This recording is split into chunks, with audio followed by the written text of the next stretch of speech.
परिचय। बच्चों, आज हम जीव तथा उनकी समष्टियों के बारे में सीखेंगे। क्या कोई मुझे बता सकता है कि जीव क्या होते हैं? सर, जीव सजीव प्राणी होते हैं जो उद्दीपन की प्रतिक्रिया करने, प्रजनन, वृद्धि करने में सक्षम तथा समस्थैतिक होते हैं। सही कहा रिया। और जीवों के उदाहरण हैं स्तनधारी, पक्षी, जीवाणु, कवक इत्यादि। लेकिन सर, हम उनकी समष्टि को कैसे परिभाषित करते हैं? अच्छा प्रश्न है राजेश। हम जानते हैं कि जीवों की समष्टि में कुछ विशेषताएं होती हैं। इन विशेषताओं के आधार पर हम जीवों की समष्टि को परिभाषित करते हैं। इस पाठ में आप जीव तथा उनकी समष्टियों के बारे में सीखेंगे।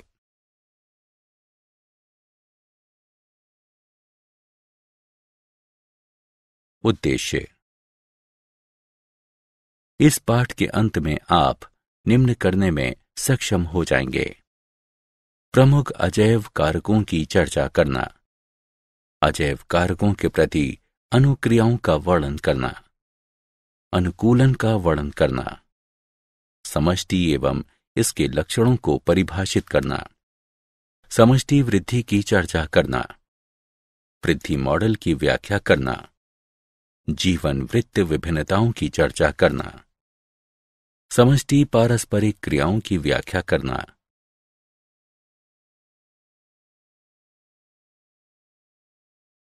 जीव और इसका पर्यावरण। प्रकृति में दो संकुल हैं, अन्योन्य आश्रित पारस्परिक अभिक्रिया और परस्पर संबद्ध संस्थाएं, जीव तथा पर्यावरण। जीव केवल उपयुक्त वातावरण में जीवित रह सकते हैं, एक दूसरे को प्रभावित कर सकते हैं तथा पर्यावरणीय कारकों के पूर्ण संकुल द्वारा प्रभावित हो सकते हैं। पारिस्थितिकी जीव विज्ञान की एक शाखा है जो जीव तथा पर्यावरण के बीच होने वाली पारस्परिक क्रियाओं के अध्ययन से संबंधित है। जीवोम उन जीवों का एक प्रमुख पारिस्थितिकी समुदाय है जो एक विशिष्ट जलवायु या विशाल भौगोलिक क्षेत्र जहां वे पाए जाते हैं उनकी पर्यावरणीय दशा के लिए अनुकूलित होते हैं। आवास को उस स्थान के रूप में परिभाषित करते हैं जहां कोई जीव या जैविक समष्टि सामान्य रूप से रहता है या पाया जाता है। प्रमुख अजैव कारक। शब्द अजैव पारिस्थितिकी तंत्र के निर्जीव या भौतिक घटकों को संदर्भित करता है। ये हैं तापमान, जल, प्रकाश, मृदा। तापमान। सभी जीव तापमान के न्यूनतम तथा अधिकतम परास के बीच जीवित रहने के लिए अनुकूलित होते हैं। पृथ्वी की सतह पर अलग अलग क्षेत्रों में अलग अलग तापमान होता है, जबकि कुछ जंतु तथा पौधे अत्यधिक गर्मी या अत्यधिक ठंड सहन कर सकते हैं और कुछ मध्यम तापमान वाले परास में अच्छी तरह से वृद्धि कर सकते हैं। ऐसे भी जंतु हैं जिनके शरीर का तापमान विभिन्न पर्यावरणीय स्थितियों में घटता बढ़ता रहता है। मछली और मेढक जैसे जंतु असमतापी कहलाते हैं।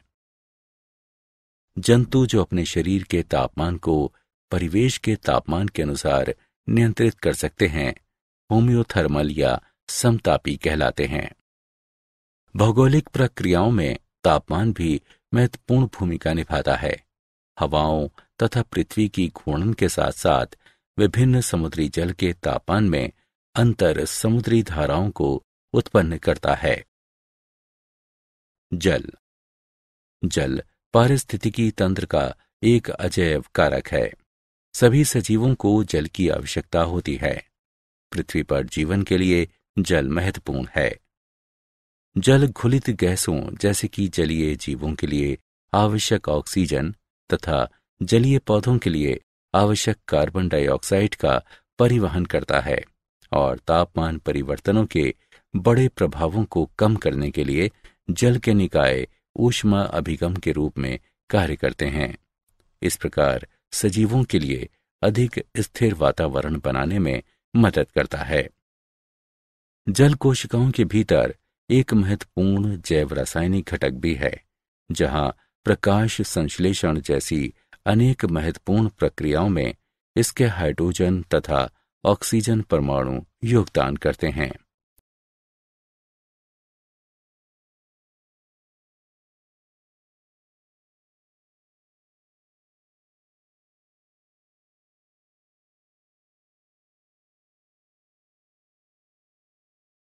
प्रकाश प्रकाश जीवों की ऊर्जा का मुख्य स्रोत है।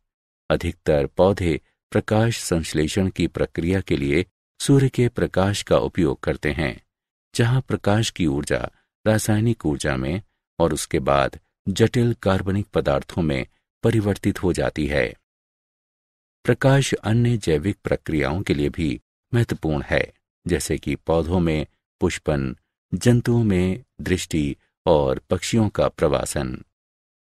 भोजन और ऑक्सीजन दोनों का उत्पादन प्रकाश पर निर्भर करता है। भोजन स्रोत के रूप में पौधे जंतुओं के लिए अप्रत्यक्ष रूप से ऊर्जा स्थानांतरित करते हैं। प्रकाश की तीव्रता जंतुओं को प्रभावित करती है, जैसे कि उनकी त्वचा का रंग, संवेदनशीलता, दृष्टि आदि।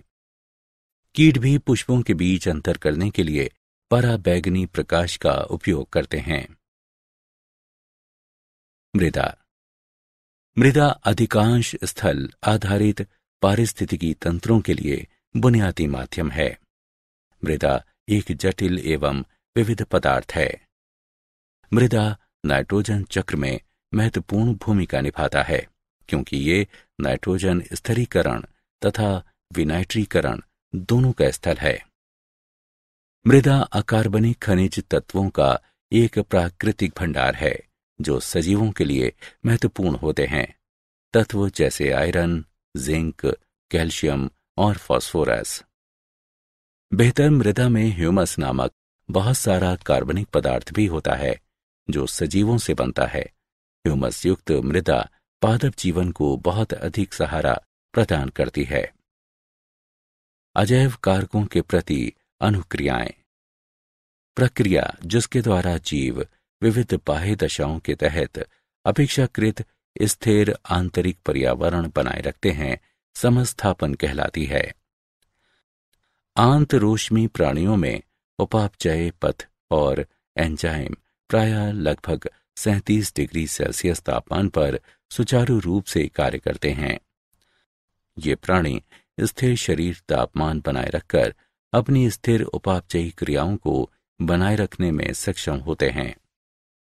ये गर्मियों में अपने शरीर से जल के वाष्पीकरण के माध्यम से तथा सर्दियों के ठंडे मौसम में फर, पिच, वसा की उपचर्म परत आदि की रोधी क्रिया द्वारा किया जाता है। इस प्रकार अंतरोष्मी प्राणी ऊष्मा की क्षति को कम करने के लिए विभिन्न प्रकार के अनुकूलन प्रदर्शित करके ठंडी स्थितियों में भी सक्रिय बने रहने में सक्षम होते हैं।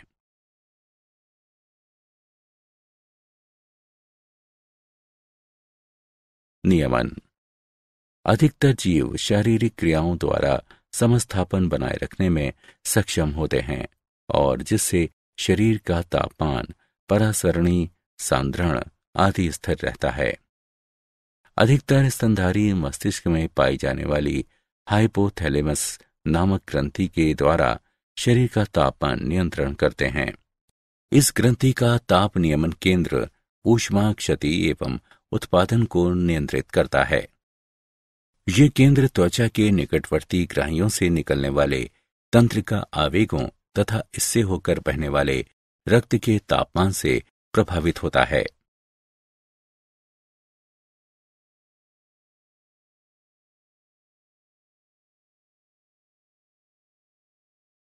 समरूपण। जंतु या पौधे जिनके शरीर के भीतर की कुछ दशाएं बाह्य परिवर्तनों के साथ बदलती रहती हैं, समरूपी कहलाते हैं। अधिकतर जंतु और लगभग सभी पौधे एक स्थिर आंतरिकी पर्यावरण नहीं बनाए रख सकते। उनके शरीर का तापमान परिवेशी तापमान के साथ बदलता रहता है।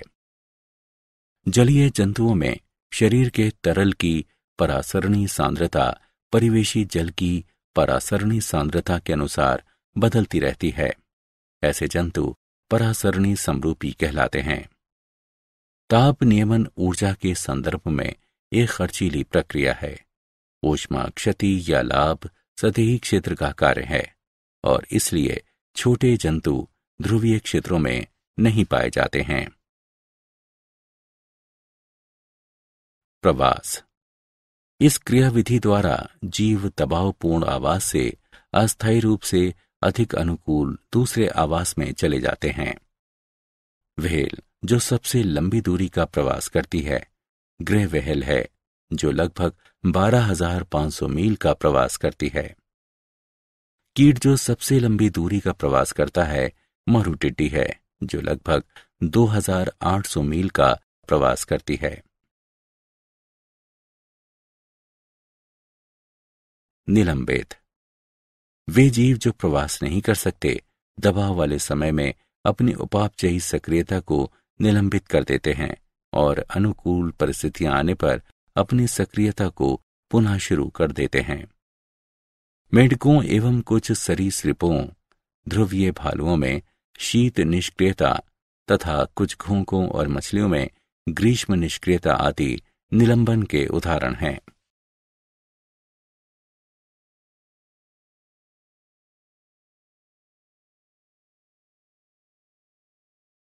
अनुकूलन। किसी पर्यावरण के अधिक अनुकूल बनने के लिए जीव के व्यवहार, कार्यकी एवं संरचना में समायोजन या परिवर्तन अनुकूलन कहलाता है। कुछ अनुकूलन हैं। सबसे महत्वपूर्ण समुदाय या कुटुंब वर्गों में एक साथ रहने की आदत। जंतु समान प्रजाति के अन्य सदस्यों के साथ समय बिताकर बहुत सारा लाभ प्राप्त कर सकते हैं। वे भोजन खोजने, शिकारियों के विरुद्ध रक्षा तथा अपने बच्चों की देखभाल करने में एक दूसरे की मदद कर सकते हैं। वृश्चिक मीन तथा पत्ती वाले मेंढक सहित जंतुओं की अनेक प्रजातियां अपने परिवेश से मेल करने के लिए अपना रूप बदल सकती हैं।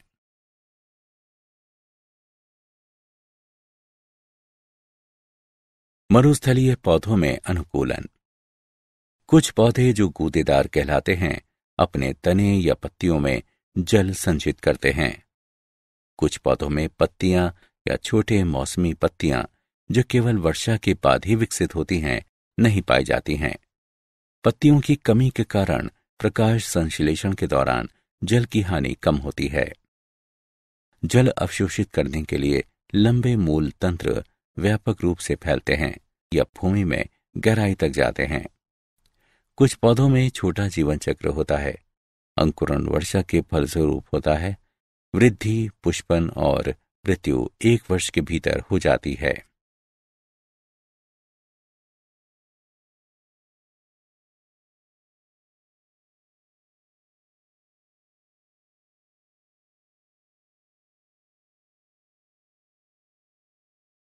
उष्ण कटिबंधीय वर्षावनों में अनुकूलन।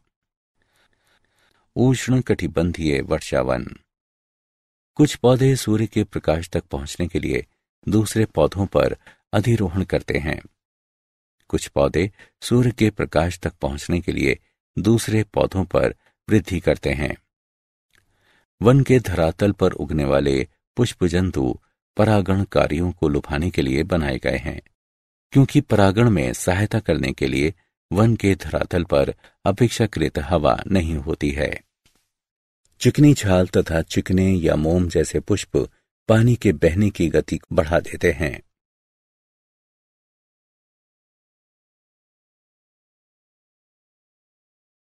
समष्टियां। समष्टि गुण। प्रकृति में एकल व्यष्टि पृथक एकांत में नहीं रह सकता है। व्यष्टि अपनी उत्तरजीविता तथा अपनी प्रजातियों के शाश्वतीकरण के लिए प्रायः अपनी ही तरह के अन्य व्यष्टियों के साथ जुड़े होते हैं। किसी स्थान पर पाई जाने वाली प्रजाति के सभी व्यष्टि समष्टि बनाते हैं। पारिस्थितिकी में समष्टि समान क्षेत्र में रहने वाले तथा जैविक समुदाय की इकाई के रूप में कार्य करने वाले समान प्रजाति के व्यष्टियों का समूह है। किसी दिए गए क्षेत्र में उपस्थित समान प्रजाति के घोंघों का समूह समष्टि को निरूपित करता है। समष्टि गुण। घनत्व। समष्टि का आकार प्रायः इसके घनत्व के पदों में व्यक्त किया जाता है। समष्टि घनत्व दिए गए समय में किसी इकाई क्षेत्र में उपस्थित प्रजातियों की व्यष्टियों की संख्या है। गणितीय रूप से D बराबर N/S, जहां D समष्टि घनत्व N एक विशिष्ट समय में प्रजातियों के व्यष्टियों की संख्या दर्शाता है और S स्थान की इकाइयों की संख्या को निरूपित करता है। जन्म दर। किसी क्षेत्र में जन्म लेने वालों की संख्या एवं उस क्षेत्र की समष्टि का अनुपात प्रति 1000 समष्टि प्रति वर्ष के रूप में व्यक्त किया जाता है। मृत्यु दर। मृत्यु दर को उम्र या कारण के अनुसार सूचीबद्ध किया जा सकता है। किसी क्षेत्र में मरने वालों की संख्या एवं उस क्षेत्र की समष्टि का अनुपात प्रति 1000 प्रति वर्ष के रूप में व्यक्त किया जाता है। लिंग अनुपात। एक दी गई समष्टि में नर एवं मादा का अनुपात प्रायः प्रति 100 मादाओं पर नरों की संख्या के रूप में व्यक्त किया जाता है। समष्टि वृद्धि। समष्टि का आकार स्थैतिक प्राचल नहीं है, लेकिन ये समय के साथ बदलता रहता है, क्योंकि ये विभिन्न कारकों जैसे कि मौसमी परिवर्तनों, आहार उपलब्धता आदि पर निर्भर करता है। 4 मूलभूत पराक्रम जो एक विशिष्ट क्षेत्र की समष्टि के घनत्व को परिवर्तित करने में महत्वपूर्ण भूमिका निभाते हैं, वे हैं। जन्म दर। जन्म दर एक दी गई अवधि के दौरान एक विशिष्ट क्षेत्र में जन्म लेने वालों की कुल संख्या एवं कुल समष्टि का अनुपात है। इसे B से प्रदर्शित किया जाता है। मृत्यु दर। इसे समष्टि में मरने वालों की कुल संख्या एवं कुल समष्टि के अनुपात के रूप में परिभाषित किया जाता है। इसे D से प्रदर्शित किया जाता है। आप्रवासन। जब लोग या जंतु किसी देश में आकर बसते हैं तो उस देश के मूल निवासी नहीं होते हैं। इसे I से प्रदर्शित किया जाता है। उद्प्रवासन। ये एक तरह से स्थानीय समष्टि से व्यष्टियों के बाहर जाने को दर्शाता है, जिसके परिणाम स्वरूप समष्टि में कमी आती है। इसे E से प्रदर्शित किया जाता है। यदि समय T में N समष्टि घनत्व है तो समय T+1 में इसका घनत्व है NT+1 बराबर NT+B + I - T+E।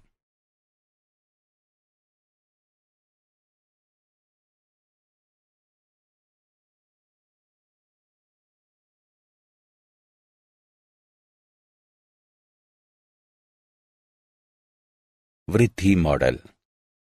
समय के साथ समष्टि की वृद्धि के विशिष्ट प्रतिरूप समष्टि वृद्धि मॉडल कहलाते हैं। मॉडल 2 प्रकार के होते हैं, चरघातांकी मॉडल और संभार तंत्र मॉडल। चरघातांकी मॉडल। ये मॉडल इस तथ्य पर आधारित है कि कोई भी प्रजाति ज्यामितीय श्रृंखला के अनुसार संख्याओं में संभावित वृद्धि कर सकती है। उदाहरण के लिए, यदि प्रजाति में अनतिव्यापी समष्टियां हैं और प्रत्येक जीव R संतति उत्पन्न करता है तो NPDT बराबर 0, 1, 2 और इसी तरह आगे में समष्टि संख्या बराबर है। NT बराबर N0 गुणा R की घात T। जब T बड़ा है तो समीकरण एक चरघातांकी पराक्रम द्वारा लगभग सही अनुमान लगाया जा सकता है। NT बराबर N0 E की घात RT। यहां 3 संभावित परिणाम हैं। समष्टि में चरघातांकी तरीके से गिरावट आती है, समष्टि में चरघातांकी तरीके से वृद्धि होती है। समष्टि चरघातांकी मॉडल के अनुप्रयोग को परिवर्तित नहीं करती। सूक्ष्म जीव विज्ञान, संरक्षण जीव विज्ञान, कीट पालन, पादप या कीट संगरोध और मत्स्य पालन।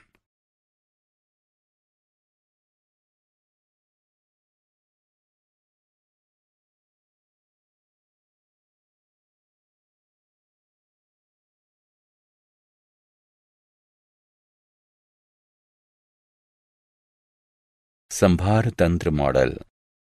संभार तंत्र मॉडल के अनुसार समष्टि वृद्धि की दर सीमित हो सकती है, अर्थात समष्टि घनत्व पर निर्भर हो सकती है।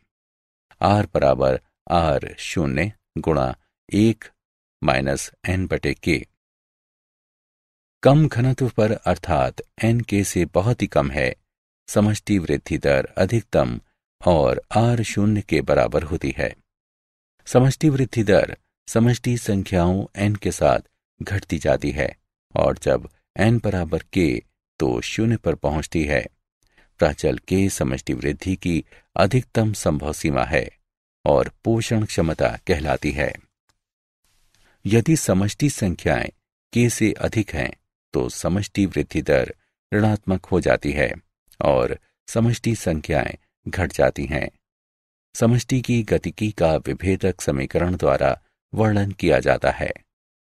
dn/dt बराबर Rn बराबर R0n गुणा 1 माइनस n/k। जीवन वृत्त विभिन्नता। उपलब्ध आवास का उपयोग करके जीव सर्वाधिक दक्ष जनन युक्ति की ओर विकास करते हैं।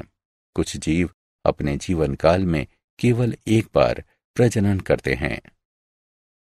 उदाहरण के लिए प्रशांत महासागरीय सामन मछली, बांस आदि। और कुछ जीव अपने जीवन में कई बार प्रजनन करते हैं। उदाहरण के लिए अधिकांश स्तनधारी और पक्षी। जीव का विकास जीवीय तथा अजीवीय कारकों पर निर्भर करता है।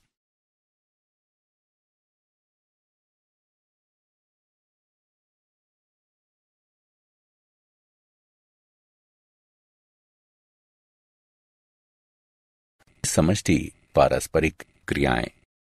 समुदाय विभिन्न प्रजातियों की पारस्परिक क्रिया समष्टियों का समूह है। जंतुओं की समष्टि एक दूसरे तथा अपने वातावरण से कई तरह से पारस्परिक क्रिया करती है। समष्टि की प्राथमिक पारस्परिक क्रियाओं में से एक पारस्परिक क्रिया अपने वातावरण तथा अन्य समष्टियों के साथ है, जिसका कारण भरण व्यवहार है। सहभोजिता दो विभिन्न प्रजातियों के बीच सहचर्य है, जहां एक प्रजाति को लाभ होता है और दूसरी प्रजाति को न लाभ होता है न हानि। अंतरजातीय परजीविता विभिन्न प्रजातियों के दो जीवों के बीच एक सहचर्य है, जहां एक प्रजाति को हानि होती है या वो मर जाती है और दूसरी अप्रभावित रहती है। प्रजातियों के बीच पारस्परिक क्रिया के लक्षण हैं परभक्षण, स्पर्धा, परजीविता, सहभोजिता, सहोपकारिता।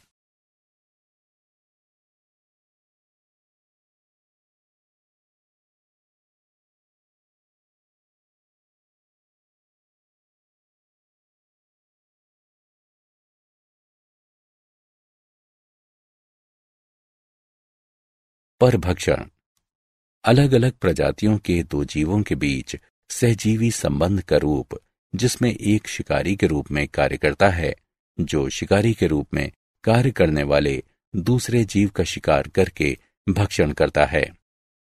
परभक्षण एक प्रक्रिया है जो पारिस्थितिकी समुदायों में प्रजातियों के वितरण, उनकी प्रचुरता और विविधता को प्रभावित करने में बहुत महत्वपूर्ण भूमिका निभाता है। सफल परभक्षण शिकारी के समष्टि आकार में वृद्धि करता है और शिकार के समष्टि आकार को घटित करता है। शिकार समष्टि पर पड़ने वाले ये प्रभाव अन्य प्रजातियों की प्रचुरताओं को अप्रत्यक्ष रूप से परिवर्तित करते हैं। परभक्षण के ऐसे अप्रत्यक्ष प्रभावों का एक उदाहरण पोषणज सोपान है। पोषणज सोपान तब होता है जब पौधों या अन्य प्रजातियों को, जो शिकारी द्वारा प्रत्यक्ष रूप से नहीं खाए जाते हैं, प्रभावित करने के लिए परभक्षण सोपान के प्रभाव खाद्य श्रृंखला में नीचे चले जाते हैं। परभक्षण उन प्रजातियों की संख्या घटा या बढ़ा सकता है जो समुदाय में एक साथ रहती हैं। ये पर्यावरण की अनुकूल तथा पसंदीदा शिकार प्रजातियों की प्रतिस्पर्धी स्थिति पर निर्भर करता है।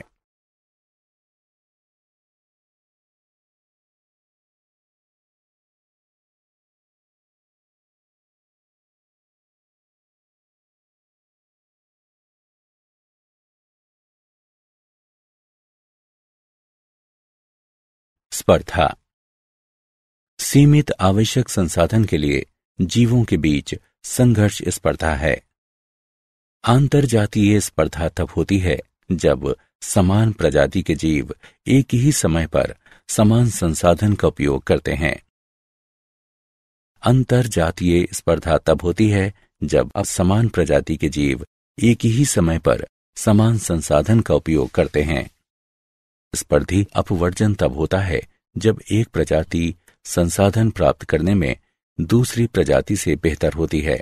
इस तरह समय के साथ साथ घटिया स्पर्धी अंततः समुदाय से विलुप्त हो जाते हैं। संसाधन विभाजन तब होता है जब दो प्रजातियां अलग अलग तरीके से संसाधन का उपयोग करना शुरू करती हैं।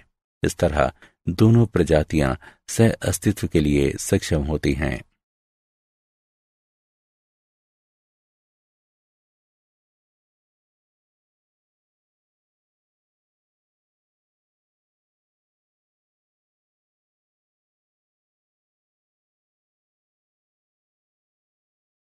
परजीविता परजीविता में एक व्यष्टि जीव परजीवी अपने पोषक से प्राप्त पोषक तत्वों की खपत करता है। फलस्वरूप पोषक का स्वास्थ्य कमजोर हो जाता है। कई स्थितियों में परजीवी पोषक जीव में रोग उत्पन्न कर सकते हैं। इस स्थिति में उन्हें रोगजनक माना जाता है। हम परजीवियों को दो श्रेणियों में विभाजित करते हैं। अतः परजीवी जीव जो अपने पोषक के शरीर के भीतर रहते हैं। अंतः परजीवी के उदाहरण हैं फ्लूक, फीता कृमि, कवक, जीवाणु और प्रोटोजोआ। बाह्य परजीवी जीव जो अपने पोषक के शरीर के बाहर रहते हैं और आहार पूर्ति करते हैं। बाह्य परजीवी में कलनी यानी टिक्स एवं जूं, पौधे, प्रोटोजोआ, जीवाणु और कवक शामिल हैं। पौधे और जंतु आमतौर पर पोषकों के रूप में कार्य करते हैं। परजीवी संचरण सभी परजीवियों के लिए पोषक एक आवास के द्वीप के रूप में मौजूद है, लेकिन द्वीप एक सीमित अवधि तक रहता है और परजीवी वर्तमान पोषक के मृत होने से पहले एक नया पोषक खोज लेते हैं। नए पोषक तक संचरण या तो प्रत्यक्ष रूप से या एक वाहक के द्वारा हो सकता है। प्रत्यक्ष संचरण में परजीवी बिना किसी मध्यवर्ती जीव के एक पोषक से समान प्रजाति के एक दूसरे पोषक तक पहुंचता है। वाहक संचरण में मध्यवर्ती जीव वाहक परजीवी को एक पोषक से अगले पोषक तक स्थानांतरित करता है।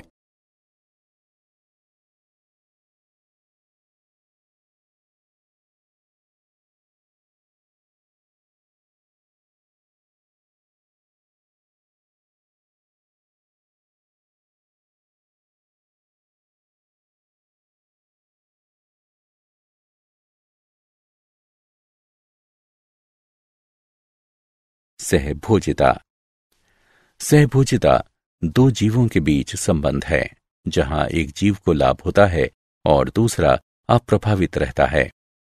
उदाहरण के लिए मुक्ता मीन शिकारियों से बचने के लिए समुद्री खीरे का उपयोग करती है। मुक्ता मीन समुद्री खीरे की गुदा में रहती हैं। ये पहले निचले भाग पर स्थित छिद्र में आश्रय लेती हैं ताकि इसका सिर बाहर निकल सके। जब मुक्ता मीन का शिकारी निकट आता है तो ये अपना सिर इसके अंदर कर लेती हैं ताकि इसका पता न लगाया जा सके। समुद्री खीरा इस गतिविधि से अप्रभावित रहता है।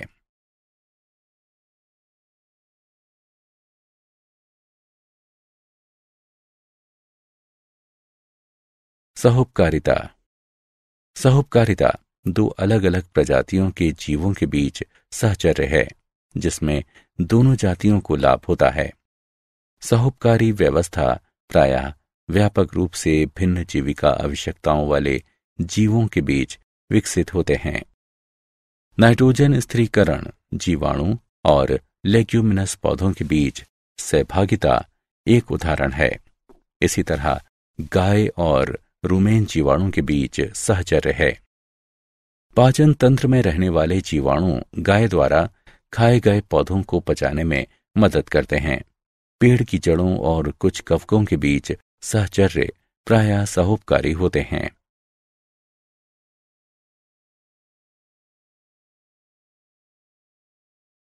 क्या आप जानते हैं कवक पारिस्थितिकी तंत्र के अलग अलग घटकों के बीच संतुलन बनाने के लिए आवश्यक हैं और जीवन के स्थायित्व एवं निरंतरता की गारंटी हैं। कुछ कवक एंजाइम और अम्ल स्रावित करते हैं जिनसे रोगों का उपचार करने में मदद मिलती है, जैसे कि पेनिसिलियम कवक जो एंटीबायोटिक पेनिसिलिन उत्पन्न करते हैं।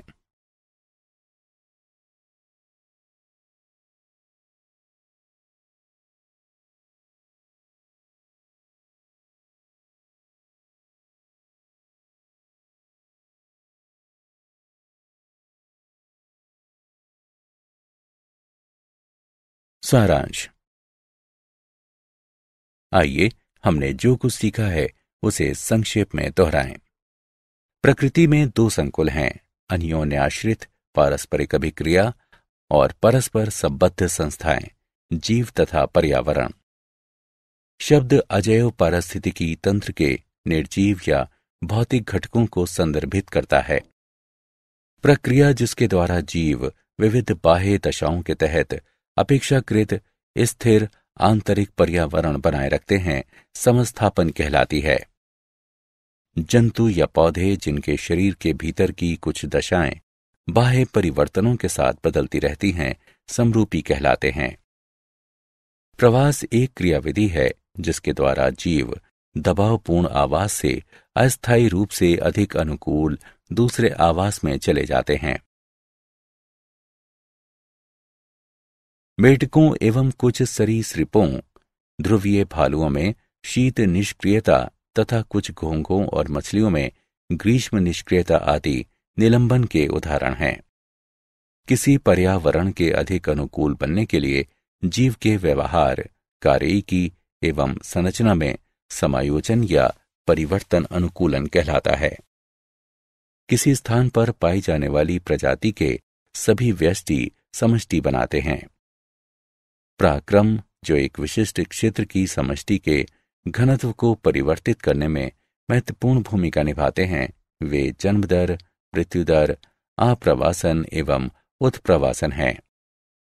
परभक्षण, स्पर्धा, परजीविता, सहभोजिता और सहोपकारिता प्रजातियों के बीच पारस्परिक क्रिया के लक्षण हैं।